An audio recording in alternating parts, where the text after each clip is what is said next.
So, that's the track I composed for this little demo. I hope you like it.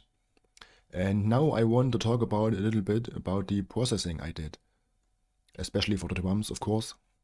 And because, to be honest, I did almost nothing. In my opinion, these KRIMH drums sound incredible. It's absolutely awesome. The shells sound great, the cymbals sound great, all the options you have here, all the processing options, and it's just awesome. You have a lot of presets here, and for this little demo, I used a preset with the funny name Jens Party Pants. It's funny because Jens is also my name.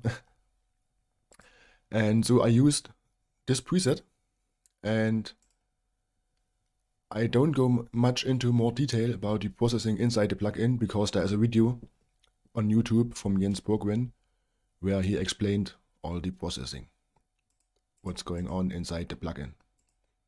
So as always, I routed out the single instruments into my DAW. In my case, it's Cubase.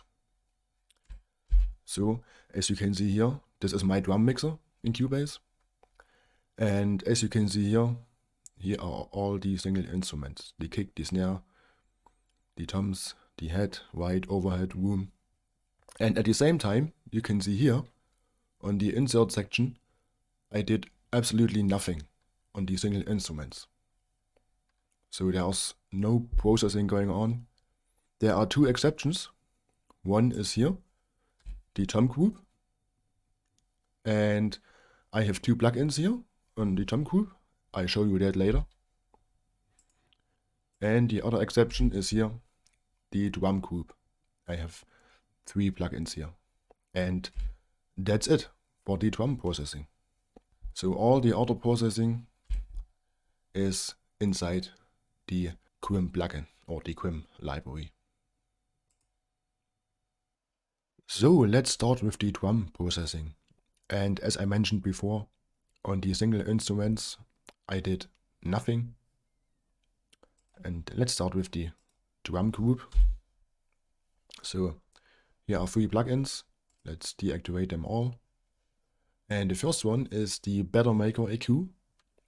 And this is, let's say, a modern Pultec EQ. And I did 2 things here. One is a tiny boost at 60 Hz and a lift at around 12K for a little bit more high end. So let's solo the drums.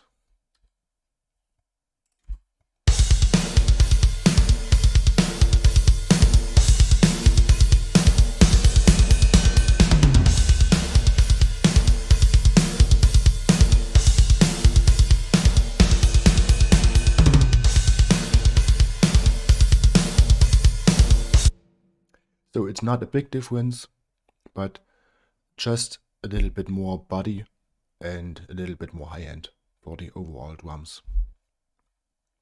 So the second plugin is the Vertigo VSC2 bass compressor, and it's a personal preference for me because I love this compressor for the drum bass. And even I did almost nothing here, just a tiny bit of gain reduction. I just love how this bass compressor reacts to the drum bass. So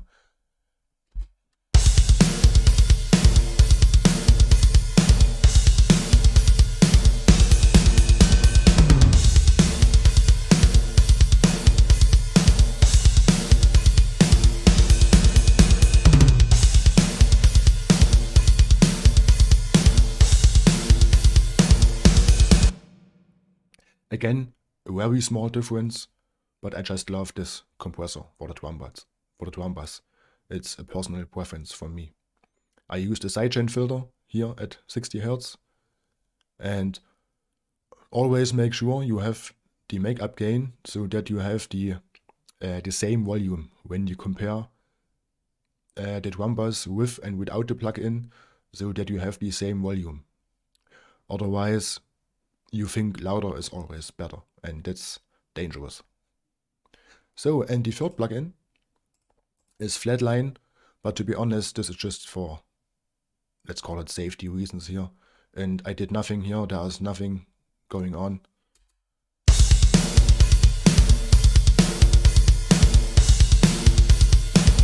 So it had almost no function here. So, and that's it for the drum group. And the second processing I did was in the drum group, and here are two plugins. Let's deactivate them. And the first one is Radiator from Soundtoys.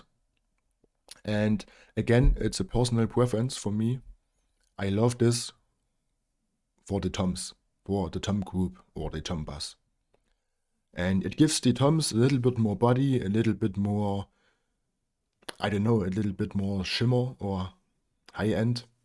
And I always use the mix knob. It depends on the drums, on the sound of the toms. Here I use it around 60%. 100% is too much for me. So I use it at around 60% and just a little bit of the bass lift and the treble lift. And it sounds like this. Let's search a section where are toms going on.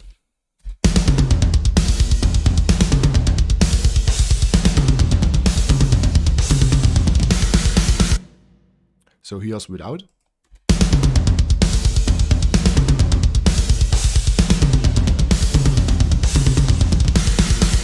And with.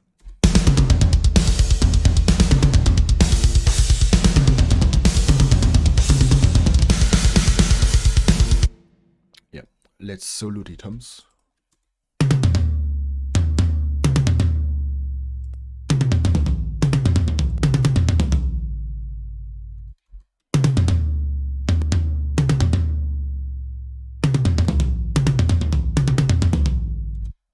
Yeah, again, a small difference, but just a little bit more body, a little bit more smack, and a little bit more high end. As I mentioned before, I love this Radiator, especially for the tom group. It's a personal preference for me.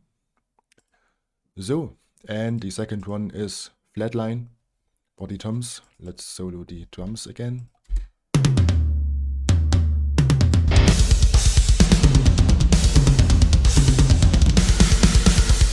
And as you can see here, just a little bit of gain reduction or clipping, -2, because the toms sound great already. And I don't have to do much more here. Just a little bit of clipping. In my opinion, a little bit of clipping of the toms, it makes them sit better in the mix. It depends on your mix and on the other instruments, but a little bit of clipping of the toms and they sit really great in the mix.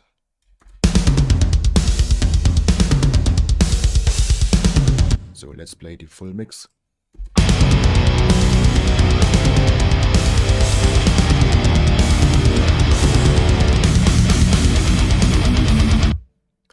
So, and that's it for the drum processing. There's nothing more going on, no extra reverb or something, just these few things I showed you and that's it. So, of course, the main aspect of the video are the great KRIMH drums, but now I want to talk just a little bit about the other instruments in this song. And I go through this very quick. So let's start with the bass. For the bass I use the U-Bass 2 from Submission Audio and I use DDI because I used the bass knob STD Classic from Bogren Digital. So let's solo the bass very quick.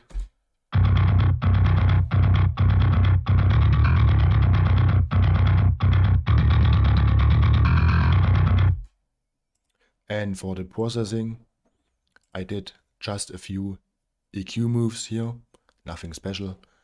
A little lift at around 1K, so that the bass can cut to the mix, and some standard EQ moves. And a multi-band compressor, just to tame the high mids of the bass, because in some sections of the song, the high mids of the bass stick out too much and they jump around, and so with this multi-band compressor I can tame this. And our bass from Waves, it gives the low end really nice harmonics, just a little bit, nothing special. And the L1 limiter from waves, just to have the bass under control, and the bass is really, or the low end is really even and under control. So that's it for the bass. And for the guitars, I used Kemper, and I used an Angle Invader profile from Deadlight Studios. And normally, almost always, play and record the stuff with the Kemper, and always I record the DIs at the same time. And normally I reamp the DIs later with my real tube amps or with other amp sims. But for this time, I just used the Kemper tracks, because I think they sound great. They sound really aggressive and a little bit scooped, and I think they fit really great into the overall mix. So I just used the Kemper tracks here. Simple double tracking, nothing special. And for the processing, simple EQ moves.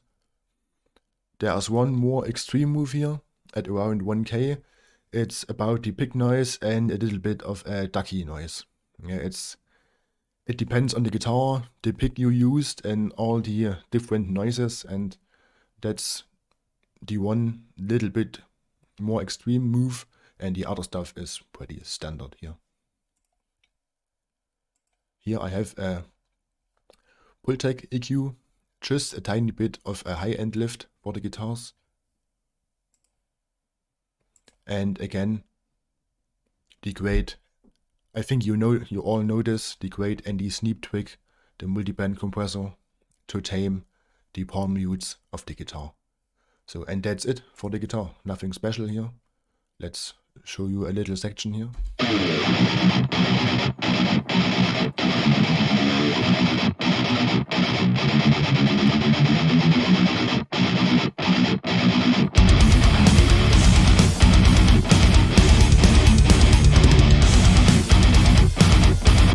Let's jump to the last section of the song.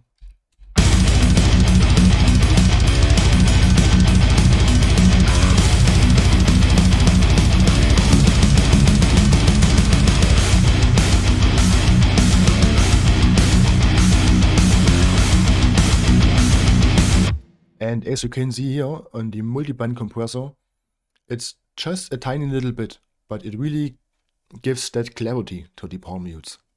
So, in my opinion, really do this with the whole mix going on and listen to the low mids of the guitars. And sometimes just a little bit is enough for that clarity in the palm mutes of the guitars. And for the EQ, I want to mention it's really important to do these EQ moves with the full mix going on.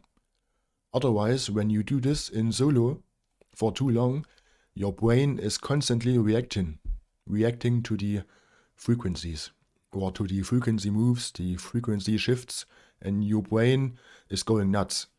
And I guarantee you, after a few minutes, when you do this in solo too long, you make bad decisions. So in my opinion, it's really important to do these EQ moves with the full mix going on. So that's it for the guitars. And I have a little bit of orchestration here. And to be honest, it was hard for me not to do more, but sometimes less is more. So I just use 3 tracks here. I used Cinebrass Pro from Cinesamples. It's this library here, Cinebrass Pro from Cinesamples. And I love Cinebrass Pro because it's really aggressive sounding, really high and bassy, and it's great for a metal mix, to be honest. It's absolutely great. So I use the Monster Low Brass for this section here.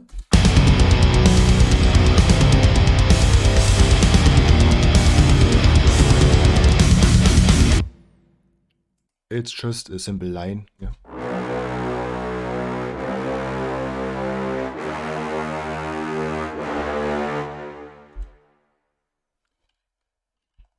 And here it's a lot more going on. Let's hear the full song.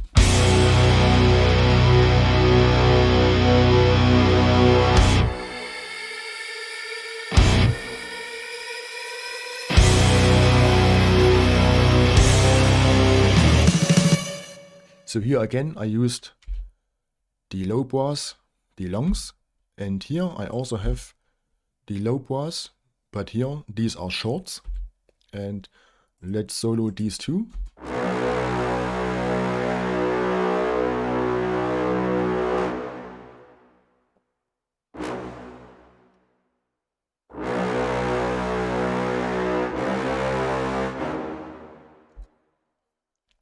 And I think they sound great and they fit really well with the other instruments. And I love this dark sound.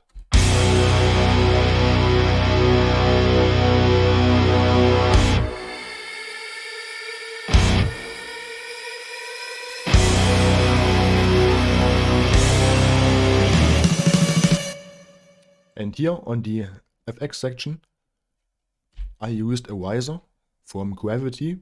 Gravity is a library from Heaviosity, and as you can see here, I have a lot of stuff from Heaviosity because I love their stuff. And I used a riser for this section. And I think it gives this section with the staccato guitars, it gives a really nice building up tension. And I really like this, how this sounds.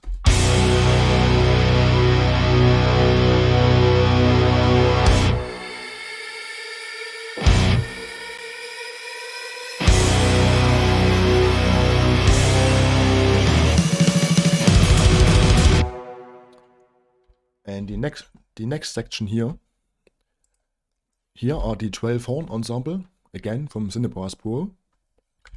And here it's a simple line. They are not exactly following the guitars, but it's almost the same line as the guitars.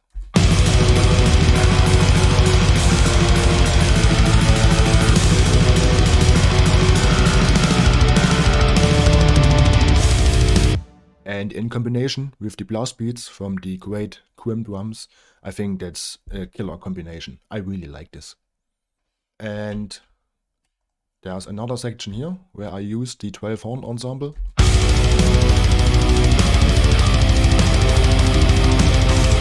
Again, just following the guitars a little bit.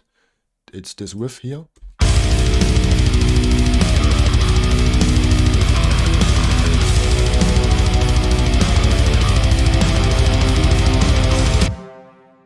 And that's it for the orchestration. Just the 3 tracks. And for the processing, on the low bars long, I use nothing. On the shorts, again, nothing. And for the 12 horns, I used a simple low and high pass, and that's it. We can look at the orchestra bass.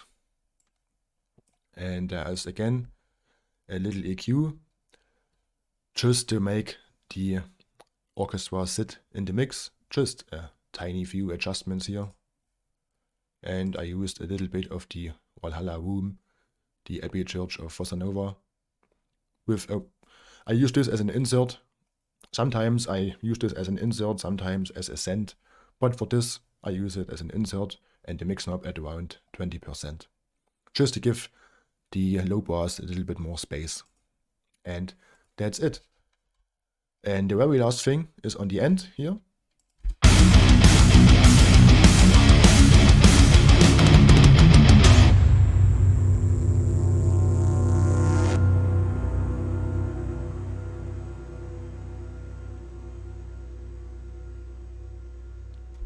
And this is again from Gravity, from Heaviosity.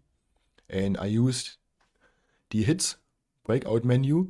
And here you can choose from individual hits, whooshes, tails, sounds, and you can choose your own combination.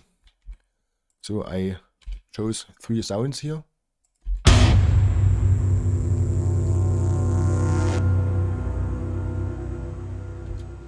So that I have this really nice FX sounding ending here. And yeah, that's it for this song. I hope you like this little walkthrough. Let me know in the comments what you think, and thanks for watching, and bye bye.